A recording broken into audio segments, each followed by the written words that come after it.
Bonjour à tous et bienvenue dans ce Morning Bull Live. Nous sommes le 4 octobre 2022 et vous savez quoi? Les marchés remontent. Oui, si, c'est possible.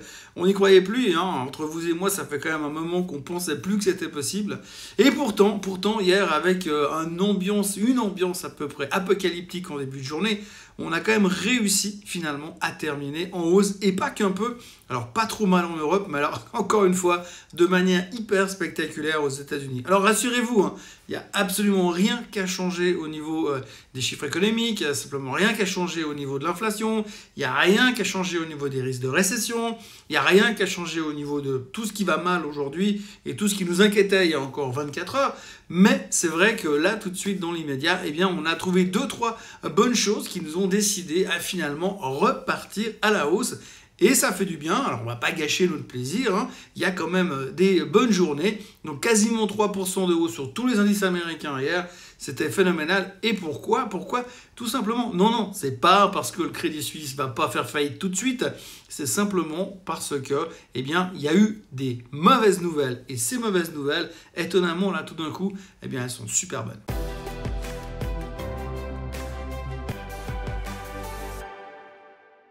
Alors oui, des mauvaises nouvelles qui sont super bonnes, ça arrive pas tous les jours, mais c'est vrai que des fois, dans les marchés financiers, on est dans cet environnement où on est capable finalement de trouver des mauvaises choses qui nous disent « Ah oui, mais si c'est mauvais, c'est peut-être parce que c'est bon ».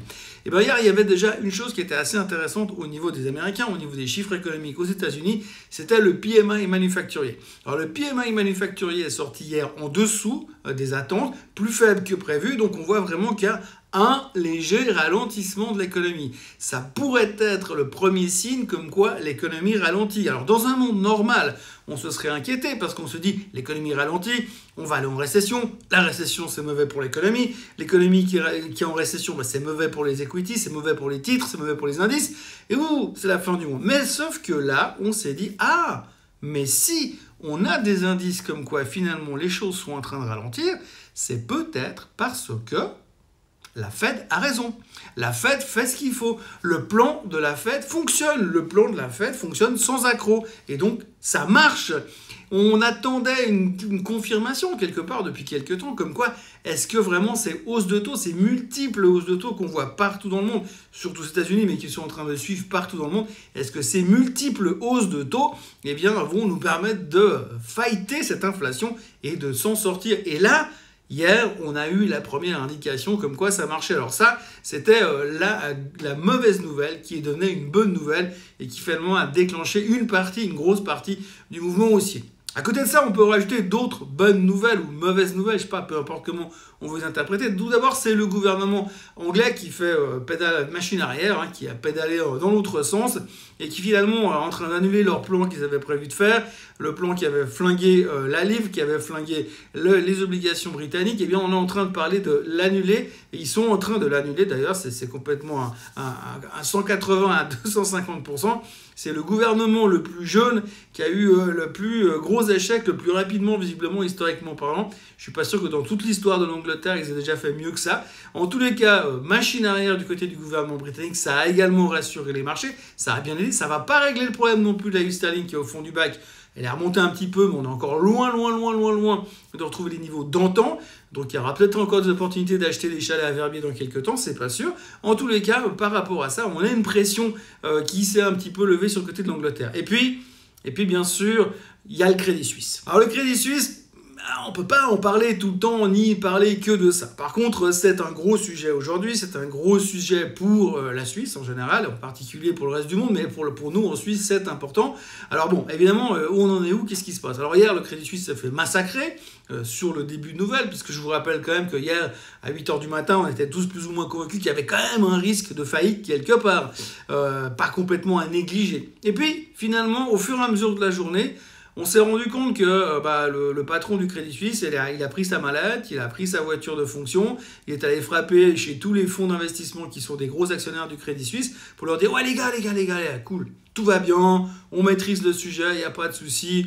Notre division Wealth Management, c'est une machine de guerre. Ok, la division Investment Banking, c'est tout pourri, mais on va trouver des solutions. Pour l'instant, on a les moyens de continuer à survivre, vous inquiétez pas. Ça va bien se passer. » Alors du coup, on a senti une sorte de réassurance chez les gros investisseurs et finalement les titres sont remontés. C'est un petit peu comme ça qu'on pourrait l'analyser si on était sur le divan d'un psy. En gros, ce qu'il faut retenir à la fin, c'est que finalement, eh bien, le Crédit Suisse a terminé quasiment flat. Donc c'est un joli reversal, mais par contre, ça ne résout pas tous les problèmes. Ça ne résout pas tous les problèmes parce que finalement, ce qu'il faudra bien retenir aujourd'hui, c'est que le Crédit Suisse, ils ont besoin de pognon. Hein. D'une manière ou d'une autre, ils vont devoir lever des capitaux. Alors aujourd'hui, c'est pas en motivant les gens à investir en bourse que ça va changer quelque chose. Ce qu'il faut, c'est que les gens viennent racheter de nouvelles actions. Donc une augmentation de capital. Le problème, c'est qu'avec l'ambiance sur laquelle on vit aujourd'hui et les risques qu'on a quelque part sur le Crédit Suisse, eh bien les gens sont en train de se dire oui, mais alors s'il y a une augmentation de capital ici, il faudra diluer le capital de manière assez massive pour finalement que le prix d'achat soit intéressant. Ce qui veut dire que les actionnaires actuellement risquent bien de se faire diluer de façon spectaculaire. Donc il y a encore un potentiel de baisse. Mais ça, c'est de l'histoire future, puisque finalement, on ne sait pas ce qui va se passer, mais c'est une évidence. Il semblerait quand même évident qu'à un certain moment, le Crédit Suisse va devoir trouver des moyens de lever des capitaux pour essayer de se sortir. Sinon, ça va être très, très, très compliqué, ou alors qu'il se fasse racheter. Mais dans l'état actuel, ça paraît quand même un tout petit peu compliqué. Ce qu'on pourrait plutôt imaginer, c'est une augmentation de capital, restructuration de la société, et puis derrière, qu'ils viennent se faire bouffer par quelqu'un d'autre dans la foulée. Donc voilà, quand vous mettez tout ça dans un sac et que vous secouez finalement tout ensemble, vous vous rendez compte que vous avez une pas trop mauvaise journée. C'est un petit peu ce qu'on a vécu hier. Maintenant, il faudra quand même retenir qu'en dehors de tout ça, c'est un rebond de 3% aux États-Unis. C'est pas encore ça en Europe. Ça continue ce matin. Les futurs sont encore extrêmement bien disposés parce qu'il y a une super bonne nouvelle à retenir quand même. C'est qu'en Australie, d'habitude, je tiens à préciser que tout le monde se fout complètement de ce qui se passe sur le marché australien, en tout cas sous nos latitudes. Donc en Australie, ils ont monté les taux, mais moins que prévu. Donc ça aussi, c'est une bonne nouvelle. Donc une mauvaise nouvelle qui devient une bonne nouvelle, ça c'est vraiment la thématique du moment qu'il ne faudra pas oublier de suivre ces prochains temps. Par contre, de l'autre côté, si on creuse encore un petit peu, alors je ne veux pas me faire l'oiseau de mauvais augure ce matin, puisque tout va bien, les futurs sont en hausse, on ressort d'une journée fantastique, on ne va pas gâcher notre plaisir, mais il y a quand même encore 2-3 trucs qui continuent à bugger. Alors déjà, on peut retenir la première chose, c'est que à tout hasard, il y a quand même un missile nord-coréen qui est passé au-dessus du Japon pour faire des tests. Du coup, les Japonais, une partie de la population japonaise a dû être évacuée et mise aux abris parce qu'ils avaient quand même un tout petit peu peur. Mais ça, tout le monde s'en fout. Ce matin, le Japon est en hausse de 2,6%. Donc on a vraiment l'impression que le côté guerre, pour l'instant, c'est acheté au son du canon. Il n'y a pas de souci, on peut y aller tranquille. Donc il y a quand même des tensions militaires qui continuent à s'exacerber là-bas. À noter que les Américains sont quand même basés autour de la Corée du Nord pour essayer de voir comment ils pourraient gérer la chose. On sait que quand les Américains sont basés quelque part, ça finit toujours très très bien. Donc ça, c'est une chose qu'il ne faut pas oublier. Il y a toujours des problèmes en Russie, entre la Russie et l'Ukraine, bien sûr. Et puis M. Elon Musk s'est mêlé de la guerre en Ukraine récemment. Il a fait un tweet. Donc on est en train d'essayer de régler la paix dans le monde avec des tweets maintenant. Il faut quand même retenir le truc. Donc M. Elon Musk a fait un tweet en proposant des votations, un deal en 280 caractères. En gros, ça a fait péter les plombs aux Ukrainiens, pour faire simple. Poutine n'a pas répondu, mais ça a fait péter les plombs aux Ukrainiens. Et puis, pour résumer un petit peu la réponse des Ukrainiens à M. Elon Musk, l'ambassadeur ukrainien aux États-Unis a répondu aussi par tweet en disant simplement un seul mot, enfin 2 mots, fuck off.